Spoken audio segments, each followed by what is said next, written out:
Chapter 46. One morning, about 10 days after Mrs. Churchill's decease, Emma was called downstairs to Mr. Weston, who could not stay 5 minutes, and wanted particularly to speak with her. He met her at the parlour door, and hardly asking her how she did, in the natural key of his voice, sunk it immediately to say, unheard by her father, "Can you come to Randalls at any time this morning? Do, if it be possible. Mrs. Weston wants to see you. She must see you. Is she unwell?" "No, no, not at all. Only a little agitated. She would have ordered the carriage, and come to you. But she must see you alone, and that you know," nodding towards her father. "Humph. Can you come?" "Certainly. This moment, if you please. It is impossible to refuse what you ask in such a way. But what can be the matter? Is she really not ill?" "Depend upon me. But ask no more questions. You will know it all in time. The most unaccountable business." But hush, hush. To guess what all this meant was impossible even for Emma. Something really important seemed announced by his looks. But, as her friend was well, she endeavored not to be uneasy, and settling it with her father, that she would take her walk now, she and Mr. Weston were soon out of the house together and on their way at a quick pace for Randalls. "Now," said Emma, when they were fairly beyond the sweep gates, "now, Mr. Weston, do let me know what has happened." "No, no," he gravely replied. "Don't ask me. I promised my wife to leave it all to her. She will break it to you better than I can. Do not be impatient, Emma. It will all come out too soon." "Break it to me," cried Emma, standing still with terror. "Good God! Mr. Weston, tell me at once. Something has happened in Brunswick Square." "I know it has. Tell me. I charge you, tell me this moment what it is." "No, indeed you are mistaken. Mr. Weston, do not trifle with me. Consider how many of my dearest friends are now in Brunswick Square. Which of them is it? I charge you by all that is sacred, not to attempt concealment." "Upon my word, Emma." "Your word. Why not your honor? Why not say upon your honor that it has nothing to do with any of them?" "Good heavens! What can be broke to me, that does not relate to one of that family?" "Upon my honor," said he very seriously, "it does not. It is not in the smallest degree connected with any human being of the name of Knightley." Emma's courage returned, and she walked on. "I was wrong," he continued, "in talking of its being broke to you. I should not have used the expression. In fact, it does not concern you. It concerns only myself. That is, we hope. Humph. In short, my dear Emma, there is no occasion to be so uneasy about it. I don't say that it is not a disagreeable business, but things might be much worse. If we walk fast, we shall soon be at Randalls." Emma found that she must wait, and now it required little effort. She asked no more questions therefore, merely employed her own fancy. And that soon pointed out to her the probability of its being some money concern, something just come to light, of a disagreeable nature in the circumstances of the family, something which the late event at Richmond had brought forward. Her fancy was very active. Half a dozen natural children, perhaps, and poor Frank cut off. This, though very undesirable, would be no matter of agony to her. It inspired little more than an animating curiosity. "Who is that gentleman on horseback?" said she, as they proceeded, speaking more to assist Mr. Weston in keeping his secret, than with any other view. "I do not know. One of the Otways. Not Frank. It is not Frank, I assure you." You will not see him. He is halfway to Windsor by this time. Has your son been with you, then? Oh, yes. Did not you know? Well, never mind. For a moment he was silent, and then added, in a tone much more guarded and demure, yes, Frank came over this morning, just to ask us how we did. They hurried on, and were speedily at Randall's. Well, my dear, said he, as they entered the room, I have brought her, and now I hope you will soon be better. I shall leave you together. There is no use in delay. I shall not be far off, if you want me. And Emma distinctly heard him add, in a lower tone, before he quitted the room, I have been as good as my word. She has not the least idea. Mrs. Weston was looking so ill, and had an air of so much perturbation, that Emma's uneasiness increased, and the moment they were alone, she eagerly said, what is it, my dear friend? Something of a very unpleasant nature, I find, has occurred. Do let me know directly what it is. I have been walking all this way in complete suspense. We both abhor suspense. Do not let mine continue longer. It will do you good to speak of your distress, whatever it may be. Have you indeed no idea? Said Mrs. Weston in a trembling voice. Cannot you, my dear Emma, cannot you form a guess as to what you are to hear? So far as that it relates to Mr. Frank Churchill, I do guess. You are right. It does relate to him. And I will tell you directly. Resuming her work, and seeming resolved against looking up. He has been here this very morning, on a most extraordinary errand. It is impossible to express our surprise. He came to speak to his father on a subject, to announce an attachment. She stopped to breathe. Emma thought first of herself, and then of Harriet. More than an attachment, indeed, resumed Mrs. Weston. An engagement, a positive engagement. What will you say, Emma? What will anybody say? When it is known that Frank Churchill and Miss Fairfax are engaged. Nay, that they have been long engaged. Emma even jumped with surprise, and, horror-struck, exclaimed, Jane Fairfax. Good God! You are not serious. You do not mean it. You may well be amazed, returned Mrs. Weston, still averting her eyes, and talking on with eagerness. That Emma might have time to recover. You may well be amazed. But it is even so. There has been a solemn engagement between them ever since October, formed at Weymouth, and kept a secret from everybody. Not a creature knowing it but themselves, neither the Campbells, nor her family, nor his. It is so wonderful, that though perfectly convinced of the fact, it is yet almost incredible to myself. I can hardly believe it. I thought I knew him. Emma scarcely heard what was said.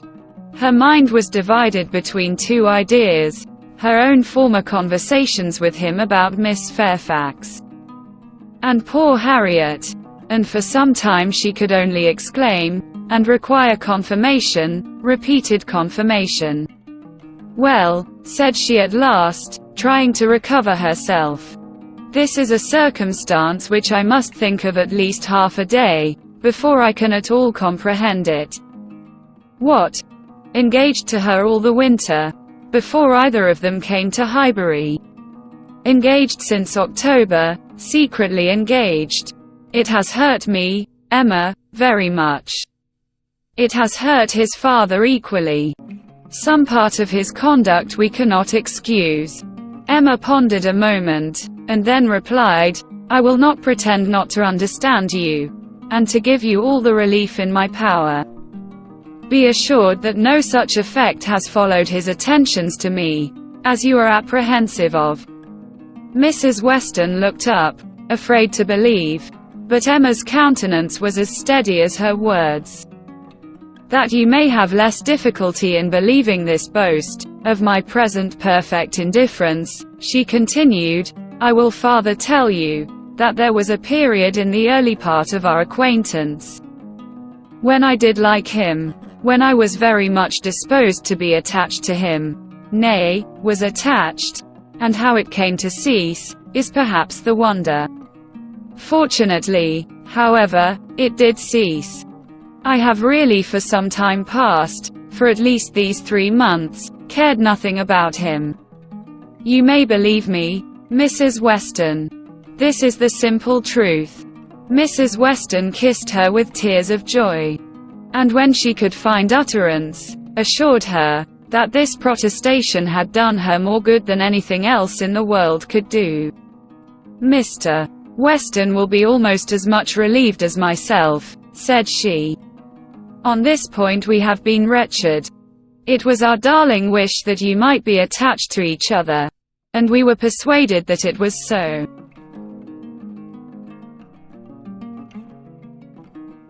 Imagine what we have been feeling on your account.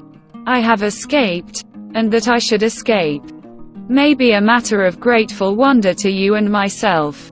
But this does not acquit him, Mrs. Weston, and I must say that I think him greatly to blame. What right had he to come among us with affection and faith engaged, and with manners so very disengaged?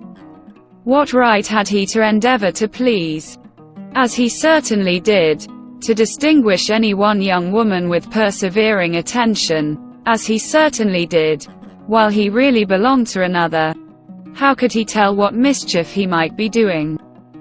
How could he tell that he might not be making me in love with him? Very wrong indeed. From something that he said, my dear Emma, I rather imagine, and how could she bear such behavior? Composure with a witness, to look on, while repeated attentions were offering to another woman, before her face, and not resent it. That is a degree of placidity, which I can neither comprehend nor respect. There were misunderstandings between him, Emma. He said so expressly. He had not time to enter into much explanation. He was here only a quarter of an hour, and in a state of agitation which did not allow the full use even of the time he could stay, but that there had been misunderstandings he decidedly said. The present crisis, indeed, seemed to be brought on by them, and those misunderstandings might very possibly arise from the impropriety of his conduct. Impropriety. Oh, Mrs. Weston, it is too calm a censure. Much beyond impropriety. It has sunk him. I cannot say how it has sunk him in my opinion. So unlike what a man should be. None of that upright integrity, that strict adherence to truth and principle, that disdain of trick and littleness, which a man should display in every transaction of his life. Nay, dear Emma, now I must take his part, for though he has been wrong in this instance, I have known him long enough to answer for his having many, very many, good qualities, and, good God, cried Emma, not attending to her. Mrs. Smallridge, too. Jane actually on the point of going as governess. What could he mean by such horrible indelicacy? To suffer her to engage herself, to suffer her even to think of such a measure. He knew nothing about it, Emma. On this article one can fully acquit him. It was a private resolution of hers, not communicated to him, or at least not communicated in a way to carry conviction.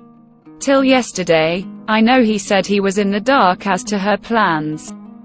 They burst on him, I do not know how, but by some letter or message, and it was the discovery of what she was doing, of this very project of hers, which determined him to come forward at once, own it all to his uncle, throw himself on his kindness, and, in short, put an end to the miserable state of concealment that had been carrying on so long. Emma began to listen better. I am to hear from him soon, continued Mrs. Weston. He told me at parting that he should soon write. And he spoke in a manner which seemed to promise me many particulars that could not be given now. Let us wait, therefore, for this letter. It may bring many extenuations.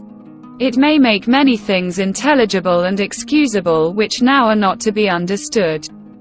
Don't let us be severe. Don't let us be in a hurry to condemn him. Let us have patience. I must love him. And now that I am satisfied on one point, the one material point, I am sincerely anxious for its all turning out well, and ready to hope that it may. They must both have suffered a great deal under such a system of secrecy and concealment. His sufferings, replied Emma dryly, do not appear to have done him much harm. Well, and how did Mr. Churchill take it? Most favorably for his nephew, gave his consent with scarcely a difficulty. Conceive what the events of a week have done in that family. While poor Mrs. Churchill lived, I suppose there could not have been a hope, a chance, a possibility, but scarcely a her remains at rest in the family vault. Then her husband is persuaded to act exactly opposite to what she would have required.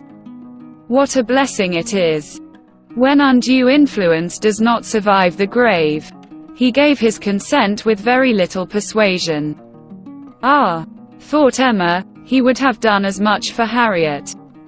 This was settled last night. And Frank was off with the light this morning. He stopped at Highbury, at the Bateses, I fancy, some time, and then came on hither, but was in such a hurry to get back to his uncle, to whom he is just now more necessary than ever, that, as I tell you, he could stay with us but a quarter of an hour. He was very much agitated, very much. Indeed, to a degree that made him appear quite a different creature from anything I had ever seen him before. In addition to all the rest, there had been the shock of finding her so very unwell, which he had had no previous suspicion of, and there was every appearance of his having been feeling a great deal. And do you really believe the affair to have been carrying on with such perfect secrecy? The Campbells, the Dixons, did none of them know of the engagement? Emma could not speak the name of Dixon without a little blush. None. Not one. He positively said that it had been known to no being in the world but their two selves. Well, said Emma, I suppose we shall gradually grow reconciled to the idea, and I wish them very happy. But I shall always think it a very abominable sort of proceeding. What has it been but a system of hypocrisy and deceit, espionage and treachery, to come among us with professions of openness and simplicity, and such a league in secret to judge us all. Here have we been, the whole winter and spring, completely duped, fancying ourselves all on an equal footing of truth and honor, with two people in the midst of us who may have been carrying round, comparing and sitting in judgment on sentiments and words that were never meant for both to hear. They must take the consequence, if they have heard each other spoken of in a way not perfectly agreeable. I am quite easy on that head, replied Mrs. Weston. I am very sure that I never said anything of either to the other, which both might not have heard. You are in luck. Your only blunder was confined to my ear, when you imagined a certain friend of ours in love with the lady.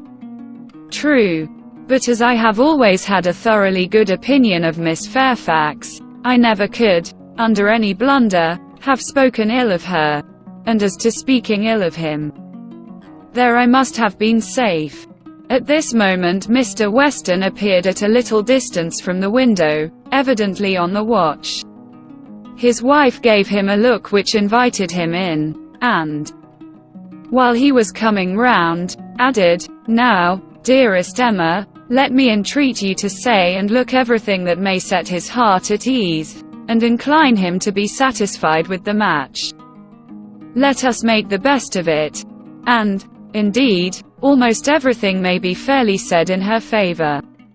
It is not a connection to gratify. But if Mr. Churchill does not feel that, why should we?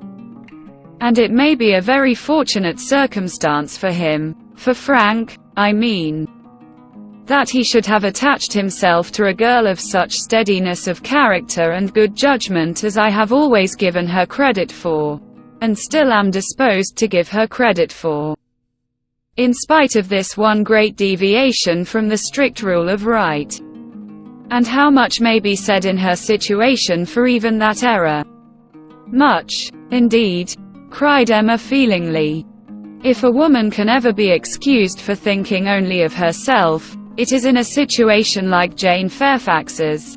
Of such, one may almost say, that, the world is not theirs, nor the world's law. She met Mr.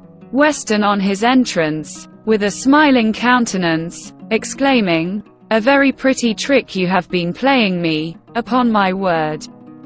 This was a device, I suppose, to sport with my curiosity, and exercise my talent of guessing. But you really frightened me. I thought you had lost half your property, at least. And here, instead of its being a matter of condolence, it turns out to be one of congratulation.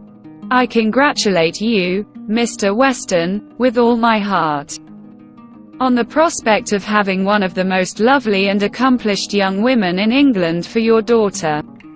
A glance or two between him and his wife convinced him that all was as right as this speech proclaimed, and its happy effect on his spirits was immediate.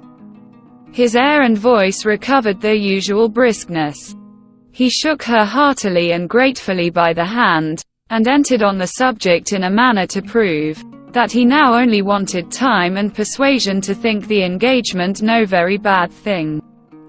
His companions suggested only what could palliate imprudence, or smooth objections, and by the time they had talked it all over together, and he had talked it all over again with Emma, in their walk back to Hartfield, he was become perfectly reconciled, and not far from thinking it the very best thing that Frank could possibly have done.